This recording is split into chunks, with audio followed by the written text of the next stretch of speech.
They thought I was just an old man, slow and harmless, but they didn't know that decades of sacrifice had a price. They stole from me, humiliated me, and laughed at my age. But I was ready, and when they realized what I'd hidden, it was too late to stop the storm coming.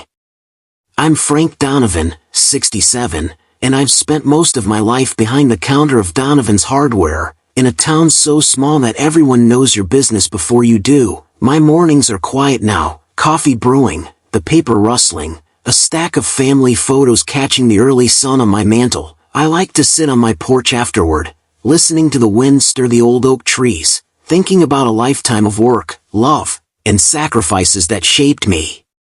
For decades, I gave everything, long hours, missed vacations, evenings working while my kids grew up without me there. I never complained, loyalty was my currency, and yet, even as I poured my life into others, I never imagined betrayal would come from those I trusted most.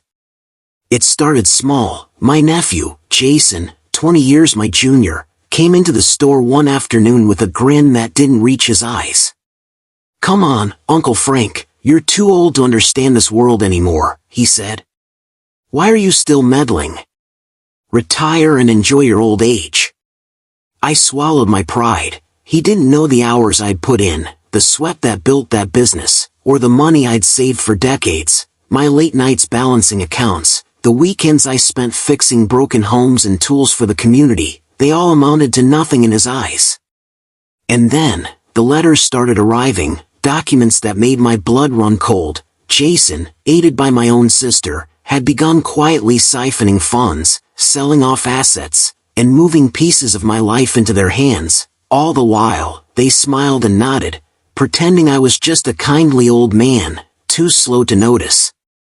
I told myself to stay calm. I had survived more storms than they could imagine, and patience was a weapon they would never see coming. The final blow came on a Tuesday. I was reviewing my retirement statements when I noticed it, all gone, my savings, the nest egg I had poured 35 years into, vanished, and worse, the business, my life's work, had been sold without my knowledge. "Don't worry, Uncle Frank," Jason said smugly over the phone, "you wouldn't understand the way things work these days." I felt my chest tighten, shock, anger, heartbreak, every sacrifice, every ounce of loyalty I had given, dismissed like yesterday's trash. And yet, I didn't yell, I didn't cry out, I simply hung up and stared at the wall, letting the weight of the betrayal sink in. I spent weeks planning, quietly, deliberately. My age gave me patience and perspective. I reviewed every account, every contract, every letter. I remembered lessons learned as a small-town businessman. Trust no one blindly, and always know your neighbors. I reached out to old friends, lawyers, and even former employees. Every move I made was invisible, slow, and deliberate. I wasn't rushing. I had time on my side. I documented every step Jason and my sister took, quietly gathering evidence of their greed and deception. When the moment was right, I struck, not with rage, but with calm, measured precision. Every move hit its mark, exposing them in ways they hadn't imagined. Jason's confidence cracked first. Calls went unanswered, emails frantic, texts desperate. He tried to cover tracks, to charm, to intimidate, but each gesture fell flat. Generational arrogance crumbled as he realized that experience and wisdom were far more powerful than youth and entitlement. I stayed calm. I watched every step, every tiny reaction, confirmed that justice was unfolding exactly as I had planned. The younger ones thought their age gave them power, but they had underestimated patience built over decades. The town gathered for the annual Harvest Festival, a place where the community meets, stories are shared, and reputations are cemented. I stepped forward with the evidence, accounts, documents, testimonies.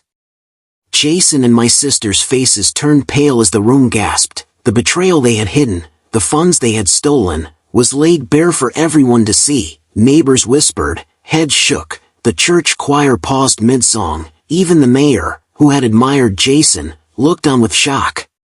The public humiliation was swift, total, and deserved, and as they fumbled for excuses, I stood quietly, dignified, watching decades of patience and integrity vindicate me. my life's work, my honor, reclaimed in a single, cathartic moment.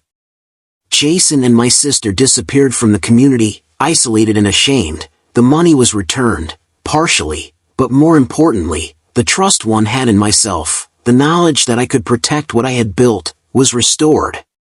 I sit now on my porch as the sun dips behind the trees, the smell of autumn in the air, hearing the distant laughter of children playing nearby. Life goes on. I learned, once again, that loyalty matters, hard work matters, and dignity, true dignity, is priceless. To anyone watching this, it's never too late to reclaim your life, your honor, and your peace. Patience, wisdom, and integrity are weapons that age only refines.